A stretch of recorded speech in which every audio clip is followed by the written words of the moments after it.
जय हिंद viewers, welcome back. Welcome to ideal study centre. चलिए क्वेश्चन नंबर 6 देखते हैं। ये एक्सरसाइज 5.4 का है किसी शिना मैथ से।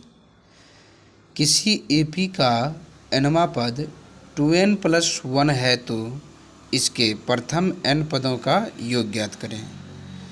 सॉल्यूशन लिख दिया गया है। सबसे पहले आप एपी मान लीजिए। माना कि एपी का प्रथम पद ए है और सार्वंतर डी है।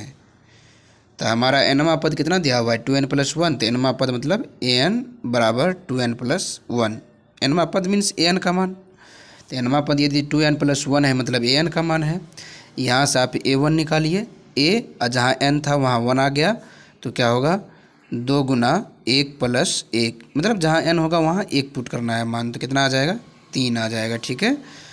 और a2 बराबर कितना हो जाएगा तो 2 गुना 2 + 1 बराबर 5 ला तो और सकते हैं, लेकिन a1 a2 आने से ही क्या हुआ d का मान प्राप्त हो जाएगा।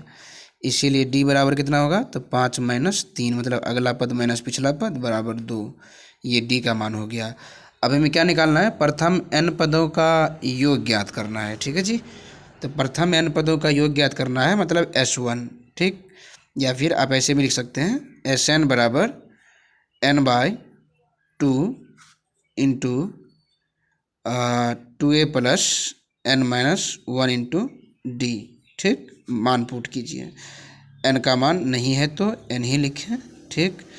और 2a है तो 2a लिखिए प्लस 2 प्रथम पदों का नहीं a का मान दिया है, अभी भी ज्ञात हुआ हम लोगों को। a यही हो गया 3। ठीक है। 2 गुना 3 और प्लस n का मान नहीं मालूम, n-1 d का मान मालूम है, अभी अभी प्राप्त हुआ है 2। चलिए इससे आगे देखते हैं। फिर इसे लिख सकते हैं n/2 इंटू 3 दूना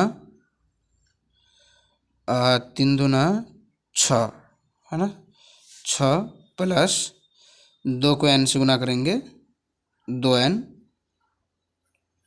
- 2।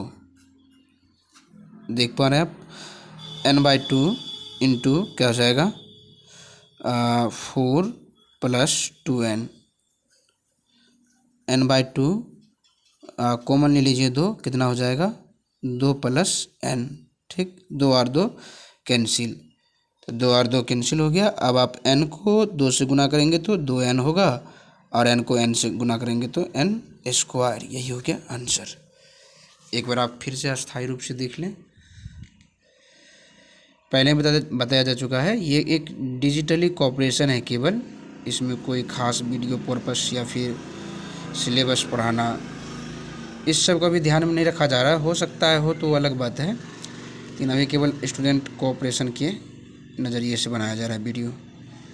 चलिए अगला क्वेश्चन कौन सा आपको पूछना है कमेंट में ज़रूर लिखें।